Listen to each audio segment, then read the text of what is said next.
Hello बच्चों, BPSC विद्यापीठ में आप सभी का पुनः स्वागत है। और बीपीएससी विद्यापीठ अपने कमिटमेंट के अकॉर्डिंग आपके समक्ष पुनः राजनीति शास्त्र या संविधान से संबंधित बहुत ही महत्वपूर्ण तार्किक थोड़ा उलझा हुआ टॉपिक को लेकर उपस्थित है। और जब हम लोग इसका डिस्कशन करेंगे तो मेरा बिलीव है कि आपका ऑब्जेक्टिव का, सब्जेक्टिव का, डीप में क्वेश्चन पूछे ऑब्जेक्टिव में भी तार्किक, फैक्चुअल सभी सॉल्व होंगे। और आज हम लोग राजनीतिक शास्त्र के या संविधान के या शासन की एक बहुत ही महत्वपूर्ण प्रणाली के बारे में डिस्कशन करेंगे। पिछले वीडियो में हम लोगों ने शासन की एक बहुत ही महत्वपूर्ण प्रणाली, संसदीय प्रणाली के बारे में और उससे संबंधित अध्यक्षीय प्रणाली, पार्लियामेंट्री एंड प्रेसिडेंशियल सिस्टम के बारे में डिस्कस किया था। आज इसी प्रकार के सिस्टम को डिस्कस करेंगे जो है संघात्मक प्रणाली और एकात्मक प्रणाली। इस टॉपिक का नाम है भारतीय संघवाद, इंडियन फेडरलिज्म। भारतीय संघवाद क्या है, यानी भारत के शासन में संघवादी विचारधारा या संघवादी स्वरूप भारत के शासन का। तो वास्तविकता यह है कि जब यह प्रश्न हमारे सामने ऑब्जेक्टिव में आते हैं कि भारतीय संविधान संघात्मक है या एकात्मक है, फेडरल है या यूनिटरी है, तो हम लोग क्या लगाते हैं? न कंप्लीट फेडरल है न कंप्लीट यूनिटरी है, दोनों का मिक्सचर है। यानी भारतीय संविधान संघात्मक और एकात्मक का मिश्रण है। या बेहतर शब्द का प्रयोग करें तो भारतीय संविधान का स्वरूप या भारतीय संघवाद का स्वरूप यही है कि भारतीय संघवाद ना तो पूर्णतः संघात्मक प्रणाली का अनुसरण करता है और ना ही पूर्णतः एकात्मक यूनिटरी सिस्टम को फॉलो करता है, बल्कि यह दोनों के बीच कोऑर्डिनेशन है। Hence, the main feature of Indian federalism is coordination between federal and unitary। क्योंकि यहाँ संघात्मक व्यवस्था भी है, संघात्मक शासन प्रणाली के लक्षण भी हैं और एकात्मक शासन प्रणाली के लक्षण भी हैं। इसीलिए भारत का संविधान जो है यह संघात्मक और तो भारत का संविधान संघात्मक और एकात्मक के बीच समन्वय है, क्योंकि भारत के संविधान में संघात्मक शासन प्रणाली की जो मुख्य विशेषताएं हैं, अधिकांश मुख्य विशेषताओं भारत के विशेषताएं भारत के संविधान में देखने को मिलेंगी। और जब एकात्मक शासन प्रणाली के बारे में देखेंगे तो वो भी मिलेगा। तो दोनों का मिश्रण है। जैसे भारत की अर्थव्यवस्था मिश्रित अर्थव्यवस्था है, इसमें यहाँ की अर्थव्यवस्था में पूंजीवादी लक्षण भी हैं, कैपिटलिस्टिक फीचर भी है एंड समाजवादी सोशलिस्टिक फीचर भी है। ठीक यही कैरेक्टर इंडियन कॉन्स्टिट्यूशन में देखने को मिलता है। यहाँ फेडरल और यूनिटरी दोनों सिस्टम का कोऑर्डिनेशन है या कॉम्बिनेशन है। तो हम लोग देखते हैं सबसे पहले कि भारत के संविधान में कौन कौन मेन फेडरल सिस्टम संघात्मक लक्षण है। तो देखिए कि जहाँ संघात्मक शासन प्रणाली होती है वहाँ संविधान सर्वोच्च होता है, कॉन्स्टिट्यूशन की सुपरमेसी होती है। तो supremacy of constitution is a major feature of federal system. और अगर इंडियन कॉन्स्टिट्यूशन में देखा जाए तो यहाँ भी ये फीचर दिखाई देता है। हमारे भारत में संविधान सर्वोच्च है। हम सभी जानते हैं कि भारत में संविधान सर्वोच्च है। संविधान द्वारा ही शासन की सभी इकाइयों के अधिकार और कर्तव्य निर्धारित हैं। संविधान द्वारा ही नागरिकों का अधिकार और कर्तव्य निर्धारित हैं। और कोई भी व्यक्ति या शासन की इकाई संविधान द्वारा निर्धारित सीमा का उल्लंघन, वायोलेशन कोई नहीं कर सकता। अगर किसी ने संविधान द्वारा निर्धारित अधिकार का या कर्तव्य का दुरुपयोग किया है, अपने सीमा क्षेत्र का उल्लंघन किया है, तो उसके विरुद्ध कानूनी कार्रवाई या दंड का प्रावधान होता है।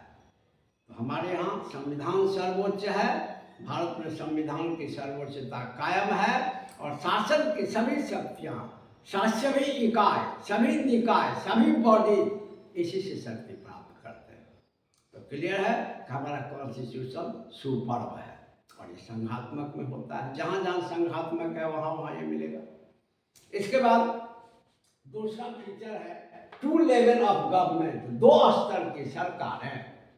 जहाँ संघात्मक शासन प्रणाली होती है बच्चा लोग, वहाँ 2 स्तर की सरकारें होती हैं, केंद्र स्तर और राज्य स्तर। और भारत में आज़ादी से ही, आज़ादी के पहले से ही 2 स्तर की सरकारें हैं।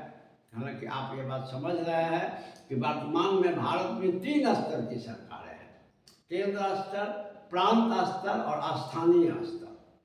तो केंद्र स्तर और प्रांत स्तर तो शुरू से ही है।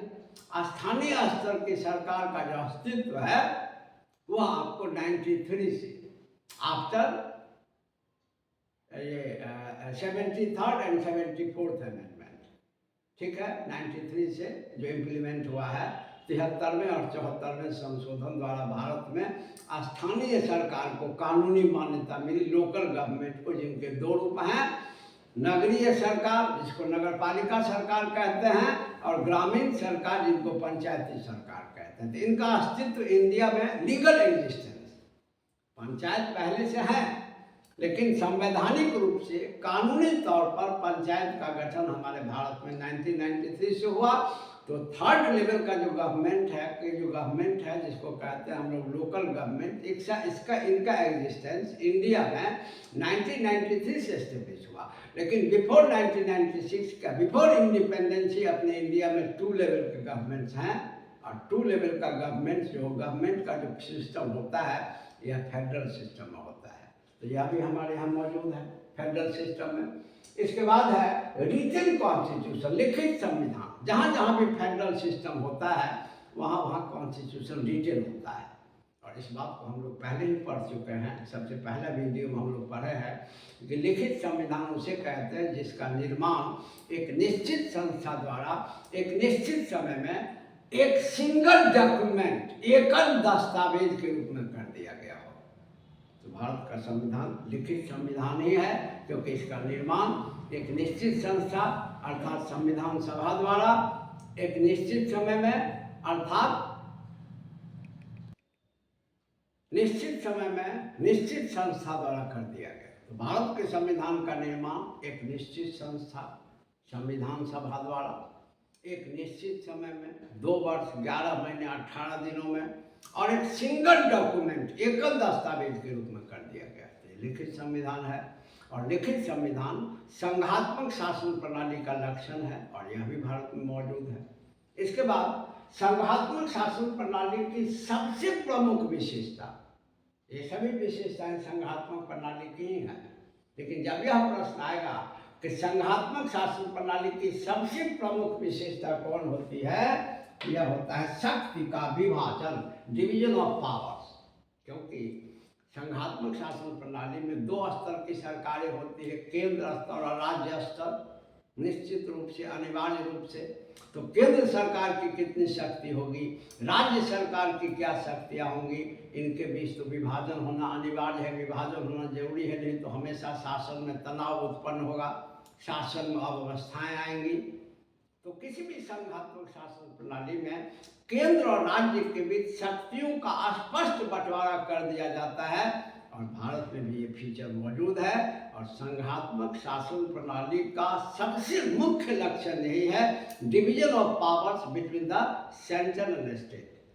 And in Indian Constitution, under Schedule 7 of the Indian Constitution, all powers of ruling have been divided into 3 lists, as we know, in central list, and state list, and concurrent list.